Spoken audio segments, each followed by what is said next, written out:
ये है आज से 180 साल पुराना फ़ोन और ये है आज का फ़ोन।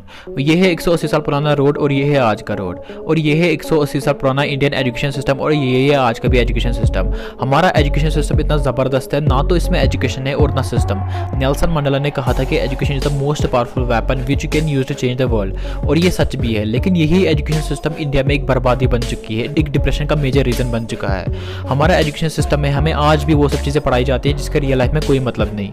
जहाँ एजुकेशन का काम होना चाहिए एक इंसान की स्किल्स को डेवलप करना, उसकी पर्सनालिटी को डेवलप करना, एक इंसान को रेस्पॉन्सिबल और समझदार बनाना, वही इंडिया का एजुकेशन सिस्टम बताता है कि अच्छे ग्रेड्स ले आओ और किसी अच्छी सी कंपनी में नौकर लग जाओ। इंडिया का एजुकेशन सिस्टम हमें ये सिखाता है कि किस तरह अपनी पूरी ज़िंदगी लगानी है किसी कंपनी में नौकर लगने के लिए, और वही जब इन कंपनीज़ की थोड़ी सी हालत ख़राब होती है तो ये एम्प्लॉयज़ को ऐसे बाहर फेंकती है जैसे डस्टबिन में कचरा।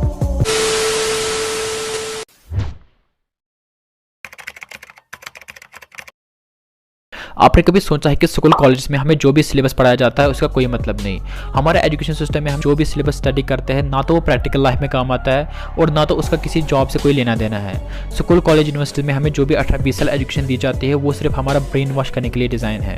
हमें फाइनेंशियल और हेल्थ एजुकेशन से दूर रखा जाता है, ना तो हमें फाइनेंशियल एजुकेशन दी जाती है और ना हेल्थ एजुकेशन। नहीं तो आप खुद सोच के देखो, अगर पहली क्लास से आपको सिखाया जाए कि पैसे कैसे कमाने हैं तो तकरीबन 10-12 साल के बाद 10th 12th तक आते आते तकरीबन बहुत सारे बच्चे को खुद से पैसे कमाने आते हैं। और वही अगर हमको पहली क्लास से हेल्थ एजुकेशन दी जाती है तो तकरीबन हर बच्चा अपनी सेहत का बहुत अच्छा ख्याल रख पाता और तकरीबन हर बच्चा बहुत सारी बीमारी का खुद से इलाज कर पाता। लेकिन हमारे एजुकेशन सिस्टम में हमें वो सब चीज़ें पढ़ाई जाती है जिसका किताबों से बाहर कोई यूज़ नहीं।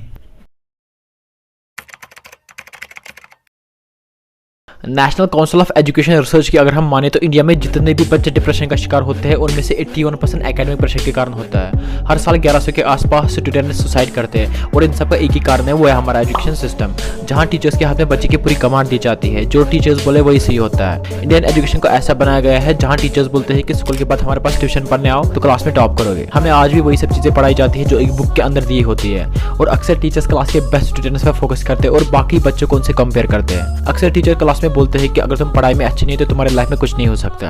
कुछ टीचर्स कभी कभी बोल जाते हैं कि हर स्टूडेंट यूनिक होता है, हर एक के पास अलग अलग स्किल्स होते हैं, हर एक बच्चे का इंटरेस्ट अलग चीज़ों में होता है, और एक टीचर को चाहिए कि हर बच्चे की एबिलिटी को आइडेंटिफाई करे और उसको उस चीज़ में सपोर्ट करे, ना कि उसको पूरी क्लास के सामने ऊपर उठाकर जलील करें। पेरेंट्स बच्चे का कैरियर डिसाइड करते हैं, चाहे बच्चे का उस फील्ड में इंटरेस्ट हो या ना हो, उसको फिर भी वही सब पढ़ना होता है जो उसके पेरेंट्स चाहते हो, और अगर मना किया तो बच्चे को मारा जाता है। जहां इंडिया में 10 से 4 बजे तक स्कूल जाना होता है, वहीं अगर हम फिनलैंड की बात करें जहां दुनिया का बेस्ट एजुकेशन माना जाता है, वहां 10 बजे से खाली 2 बजे तक स्कूल जाना होता है और हर सब्जेक्ट के बाद ब्रेक दी जाती है। कौन सा सब्जेक्ट बच्चा अटेंड करेगा कौन सा नहीं, ये बच्चे की चॉइस पे डिपेंड करता है। और वही इंडिया में ऐसे बिल्कुल भी नहीं है, यहाँ बच्चे से उसकी टोटल फ्री विल छीन ली जाती है। 4-5 बजे तक कैद में रखने के बाद घर के लिए अलग से होमवर्क दिया जाता है, मतलब पूरे दिन तक कैद में रखा ही, ऊपर से घर के लिए अलग से होमवर्क दिया जाता है, और बच्चे को ऐसे करना ही पड़ता है, नहीं तो उसको पनिश किया जाता है। जैसे ही इंडिया में बच्चा 3-4 साल का होता है तो उसका एडमिशन किया जाता है। जिन बच्चों को बात तक ठीक से नहीं करनी आती है उनके हाथ में इंग्लिश की बुकें थमा दी जाती है, और यहीं से होती है बर्बादी की शुरुआत। फिर यही बच्चा जब 5th क्लास तक पहुंचता है तो इसको ABC 1 2 Any1 ये सब सिखाया जाता है। फिर 5th से लेकर 12th तक इसको रट्टा मार मार के क्वेश्चन याद करवाना सिखाते हैं एग्जाम्स पास करने के लिए। फिर जैसे ही ये बच्चा कॉलेज में आता है तो इसको डेली कॉलेज जाना पड़ता है, इसलिए नहीं कि वहाँ पे क्लास लगते और ये पढ़ने जाता हो, क्लासेस लगे या ना लगे इसको फिर भी कॉलेज जाना पड़ता है, क्योंकि कॉलेज को 75% से ऊपर अटेंडेंस चाहिए ही चाहिए। और फाइनली जब उसको कोई डिग्री मिलती है, या तो वो किसी कंपनी में नौकर लग जाता है या तो आकर घर में बैठता है, क्योंकि रट्टा मार मार के यहाँ तक तो पहुंचा है, स्किल्स और प्रैक्टिकल नॉलेज तो उसके पास घंटा नहीं होता। तो फिर घर पर घर वालों के ताने सुन सुन के कुछ कमा ले, आखिरकार उसको कॉलेज उठाकर मजदूरी पे जाना ही पड़ता है। और यही सेम हालत इंडिया में इंजीनियर की है। इंडिया में आज भी 81% से ज्यादा इंजीनियर अनएम्प्लॉय है, और फिर यही इंजीनियर आपको शादियों में लाइटें लगाते हुए बुक्स वगैरह बेचते हुए दिखते हैं। इस एजुकेशन के पीछे एक इंसान पूरी जिंदगी लगाता है, बाप का सारा पैसा लगाता है, उसके बदले उसको क्या मिलता है? इस देश में पढ़ाई लिखाई करने वालों को मिलता क्या है? सारी जिंदगी माँ बाप की दौलत और मेहनत को बर्बाद करके लड़के डिग्री हासिल करते हैं, उसके बाद नौकरी के लिए ठोकरें खाते फिरते हैं। आधी जिंदगी पढ़ाई में गुजर जाती है, आधी जिंदगी ठोकरें खाने में गुजर जाती है। तो फाइनली अगर हम बात करें, इंडिया का एजुकेशन सिस्टम एक मजदूर या एक नौकर तैयार करता है, उसके अलावा हमारा एजुकेशन हमें जीरो वैल्यू देता है। ये जो सुंदर पिचाई और सत्य नदले जैसे लोगों की हम बात करते हैं, इन्होंने अपनी पढ़ाई आगे जाके कहीं ना कहीं बाहर से ही की है। इंडिया का तकरीबन हर बच्चा इंडिया के बजाय फॉरेन में पढ़ना पसंद करता है। अगर हम बात करें यहाँ के स्कूल्स की, देश में गवर्नमेंट स्कूल्स की हालत ज्यादातर बहुत खराब है। ज्यादातर गवर्नमेंट स्कूल्स में बच्चों पर ध्यान नहीं दिया जाता है, क्योंकि महीने के एंड में पेमेंट अकाउंट में आ ही रही है। फिर बच्चा अच्छे से पढ़े या ना पढ़े, टीचर को घंटा फर्क नहीं पड़ता। और इन सब का कारण कहीं ना कहीं हमारी सरकार भी है, क्योंकि सबसे कम पैसा इंडिया के गवर्नमेंट एजुकेशन पर स्पेंड करती है, और इन सब चीजों का फायदा उठाकर आजकल इसी एजुकेशन को प्राइवेट स्कूल्स के नाम पर एक बिजनेस बनाया गया है।